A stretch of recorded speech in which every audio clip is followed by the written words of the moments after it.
2018ರಲ್ಲಿ ಉಪಮುಖ್ಯಮಂತ್ರಿ ಆಗಬೇಕು ಅಂತ ತೀರ್ಮಾನ ಮಾಡಿದ್ದು. ಅದು ಆ ಸಂದರ್ಭದಲ್ಲಿ ಕೂಡ 2013ರಲ್ಲಿ ನಾನು ಎಲೆಕ್ಷನ್ ಸೋತೆ.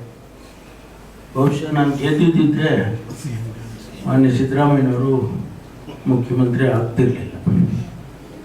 ಆದರೆ ನಮ್ಮ ಅದೃಷ್ಟನೋ ಹಣೆ ಬರೋನೋ ಏನು ಹೇಳ್ತಿರೋ ಗೊತ್ತಿಲ್ಲ. ಆಗ ನಾನು ಸೋತದ ಕಾರಣಕ್ಕಾಗಿ ಅವರಾದರು. ಆಮೇಲೆ 2018ರಲ್ಲಿ ಕೂಡ ನಮ್ಮ ಪಕ್ಷ 80 ಸೀಟ್ ಗೆದ್ದಿತ್ತು. ಕೋಲಿಷನ್ ಮಾಡಿದಾಗ ಬೇರೆ ಪಕ್ಷದ ಜೊತೆ ನಾವು ಸೇರ್ಕೊಂಡು ಅವ್ರು ಬರೀ 30 ಸೀಟ್ ಏನೋ ಇತ್ತು. ಆದರೂ ಕಾರಣಾಂತರದಿಂದ ಅವಾಗ ಕುಮಾರಸ್ವಾಮಿ ಅವರಿಗೆ ಮುಖ್ಯಮಂತ್ರಿ ಮಾಡಿದ್ರು. ಅವತ್ತು ನನ್ನನ್ನು ಮಾಡ್ಬೋದಿತ್ತು, ಆದರೆ ಯಾವುದೋ ಕಾರಣಕ್ಕಾಗಿ ಅವ್ರು ಮಾಡಿದ್ರು. ಎರಡನೇ ಸರಿನೂ ಮಿಸ್ ಆಯಿತು. ಮತ್ತು ಈ ಬಾರಿ ಪ್ರಯತ್ನ ಮಾಡಿದೆ. ಈ ಬಾರಿನೂ ಆಗುತ್ತೆ ಅಂತ ವಿಶ್ವಾಸ ಇತ್ತು. ಬಟ್ ಯಾವುದೋ ಕಾರಣಕ್ಕೆ ಪಾಲಿಟಿಕ್ಸ್ ಗೊತ್ತಲ್ಲ, ಪಾಲಿಟಿಕ್ಸು ಬೇರೆ ಥರ ಅಲ್ಲ. ಅದು ತೀರ್ಮಾನಗಳು ಹೇಗೆ ಆಗುತ್ತೆ.